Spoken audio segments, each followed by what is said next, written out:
Before we jump into the video, just want to let you know that my code Espresso is 30% off over at gfuel.com for nearly the entire month. If you're looking for a good stocking stuffer, check out any of the tubs, starter packs, shakers, and all, and save big time on the longest lasting 30% discount I've had.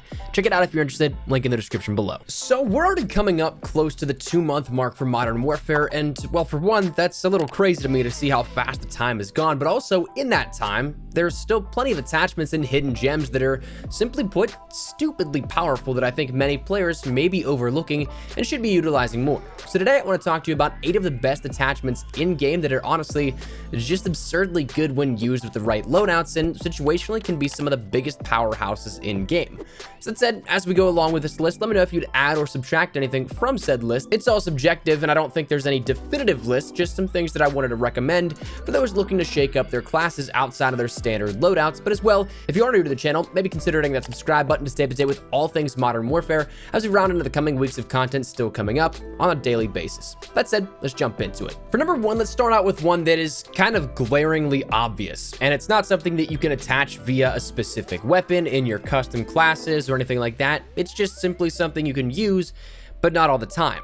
That being the field order of the stopping power rounds. Now these are rounds that deal extra damage, and again, unlike standard attachments, they aren't something that you can simply equip to your loadout, but as a field upgrade, they have a slow recharge time, but in the long run can provide you with either 2 things. 1, extra ammo if you're kind of in a pinch. I know that myself, I don't really run scavenger a whole lot since overkill is there, or in a lot of other circumstances, I like to run double time as well to have that extra little speed boost for my movements, but when it comes down to it, that can help you out. It can give you an extra round when needed, or if you simply just want to shred enemies, that's another great way to do it as well, because that extra damage will give you another magazine of whatever ammunition you're using, but ammunition that will take less shots comparatively to a regular magazine of whatever you're using. So while that one is kind of obvious and still something that may be a little bit more in the open, it's definitely one that is incredibly powerful given the right circumstances again.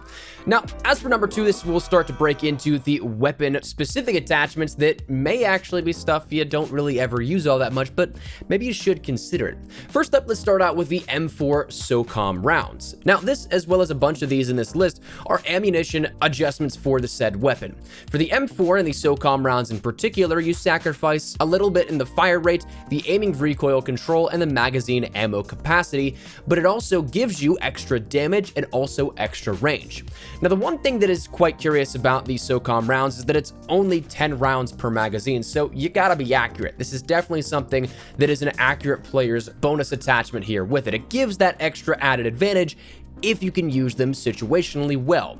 It's a really interesting trade-off that I think genuinely can pay off, but again, it is something you need to have that sharp, precise aim, and it's one that I don't really see too many people using all that much, and maybe it's rightfully so. Maybe you don't trust your aim that much, maybe it's not something you find too much value in, but if you can get the hang of it, it is one that can definitely pack a punch. Next up is one that I just think is hilarious looking because of how large it is, especially if you equip it with any barrel that has a length extension for the Oden. The Colossus suppressor on the Oden works wonders for anyone using the Oden.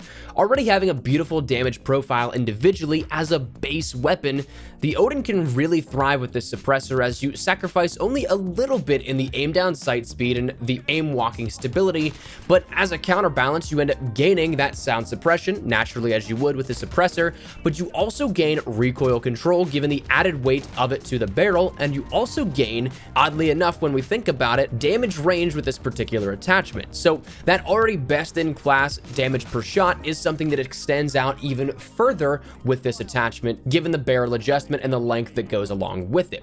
Now this makes for an insane setup if you're somebody who likes to play that stealthy play style, and with the highest base damage profile of a rifle mixed with the added damage range, lower recoil, and added ability to stay off the radar when shooting, I think that's a win-win in my books. You may have seen some of this setup in recent gameplays here on the channel. I've been playing around with the Oden quite a bit, trying to get some of the challenges done, trying to just rank it up, and I've been having an absolute blast with the Colossus suppressor, even though it does make, say, that ADS speed a little suboptimal for me, somebody that likes to flick or snap to enemies whenever ADSing. But whenever you take it a little slower, whenever you realize you can't do that, it's definitely a class loadout that I would recommend to anybody. Next up, I've sworn by these since the beta, and we've mentioned them here before, but it also wouldn't be fair to keep these out of our list of best attachments in the game currently, those being the 10mm MP5 rounds. Now, the base MP5 is simply fantastic as is. I'd put it up there with perhaps my favorite SMG in the game, but the entire feel of the weapon changes when you add that 10mm conversion kit to it.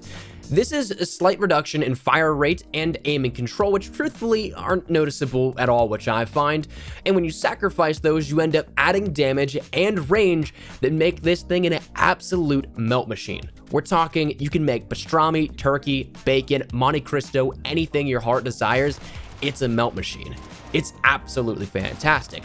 There are very few SMGs that I'd take in a gunfight with the standard rifle at mid-range or even in some cases longer range, but the MP5 with the 10mm rounds, if I'm feeling good, I'm gonna challenge that shot and in a surprising number of outcomes win that gunfight. So it's definitely one that allows you to take that MP5 into a more longer or medium range situation as opposed to whereas it would normally be just a close quarters weapon. So it adds a little bit more dynamic to the weapon itself and as a result makes it even more of a powerhouse than it already is. Again, probably still up there with my favorite SMG in the game and where I think it thrives. So definitely consider that one if you're going for challenges on the camos or whatever it may be with the MP5 or just want to play around with an SMG. That's your best bet, I think. Outside of that, another one that we ended up talking about before is that of the 5.56 rounds on the AUG.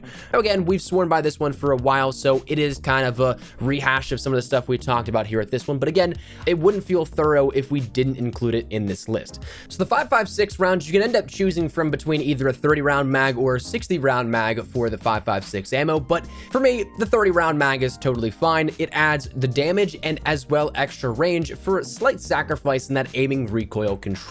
Which, again, as we mentioned before, you can mitigate very easily. You can just toss on another attachment and make it feel like that's non-existent. And so therefore, you get that extra damage, you get that extra range for really no extra charge. It's definitely something that I would recommend, and if I'm running the AUG, I wouldn't want any other attachments outside of that if I had to choose. Now, of course, like I said, I'm a player that likes to snap onto enemies, so it definitely helps if I have, say, a stippled grip tape or something like that, but in the larger picture of it all, the 5.56 rounds are absolutely fantastic. It brings it on par with some of the rifles and rifle play within this game as well, and even still, going a little bit further compounding on that statement is you can actually make the classic AUG from previous Call of Duty titles with this as a part of the overall conversion of the weapon. So definitely give that a shot if you haven't done so already. Taking a slight detour outside of what you may expect in terms of regular rifle or SMG play, we're going to jump over to the snake shot revolver rounds. Now, this is one that I know might not be everybody's favorite, but they are definitely powerful, and for a Magnum, it's a fantastic choice here if you need to get some challenges done or anything like that, but for a slight reduction in the damage range, you'll gain a larger damage radius, making the 357 even better while hip firing, making it nearly a shotgun pistol. This admittedly has been toned down a bit in recent updates. The initial intended time for this video, admittedly, was a little earlier last month, but other content did come up that pushed this to the side, but it's still a hefty attachment that can greatly help your playstyle out if you're using the 357. Now, I know that pistols are a pain no matter what the circumstance outside of hardcore play, so if you're going for challenges again and want to do well, this can be of some help. Now, that's what we're going to call it with that, but I want to talk about some honorable mentions, some ones that truthfully I haven't played around with too much, but definitely are some things that are fantastic in their own right, starting with the M13 300 Blackout rounds. Now, these are subsonic rounds with higher caliber that offer additional damage range, no visible tracers, and no enemy skulls for a slight sacrifice in that bullet velocity as well as recoil control. Now, this is something that is, again, very situational. It's not something that the average player may necessarily care about, but if you are that stealthy player, this is fantastic. Because one, there's no visible tracers again for you to be seen with those shots whizzing by perhaps, but the bigger of the two is the fact that there are no enemy skulls that showcase over where the player is killed. So if an enemy sees that their teammate dies and they see that icon of where the skull is and where the action went down, they can kind of pinpoint a relative area of where you may be. But if they can't see that, it allows for that little stealthy nature to perhaps get behind the entire enemy team and take them out. So again, very situational, very beneficial towards one specific set of playstyle perhaps, but it's something that certainly is nice if you're looking for some added benefits and don't mind sacrificing an attachment for a different caliber of bullet. The final attachment we'll talk about here today is one that again is situational depending on if you use it, because I think overkill is still one of the easiest choices out of the perk 1 selection. But if you end up using a pistol, the match grade trigger is one that definitely helps. Now the match grade trigger is a beast of a weapon attachment when you may not consider it too much, because a lot of the pistols have fire rate caps from what it feels like, but the match grade trigger allows for a quicker draw on continued shots and in that succession of shots. So for a slight reduction in the hip fire accuracy, and let's be real, outside of if you're using the snake shot for the revolver, whose primary goal is to hip fire when using a pistol. For that, you end up gaining the ability to have a faster fire rate and as well better aiming stability. Both things are absolutely fantastic for pistol play, especially given when most aren't the greatest in standard combat. Hardcore is one thing, but say ground war or just regular 6v6, I wouldn't take a pistol to a lot of those gunfights. So that's something that you can definitely consider and definitely really works in your favor, but ultimately that closes out our list of the best attachments here that I've found in recent times. So that said, that's where we're gonna wrap it up. So I'd love to get your thoughts and feedback. Again, is there anything you would add or subtract to or from this list? Whatever it is, feel free to let me know your thoughts down there in the comment section down below. But hopefully you enjoyed the video. If you did, make sure you drop a like down below. And of course, if you are new to the channel, make sure you guys subscribe so you don't miss a single thing regarding all things Modern Warfare. And of course, if you want to follow me over on Twitter and Instagram, those are the best places to get connected from outside of YouTube. I live on both those. If you guys want to strike up conversation, ask me a question, whatever it may be, that link is down there in the description below. But all that said and out of the way, thank you guys all so much for watching. Mine is the Espresso. I'll see you guys later. Take care and peace.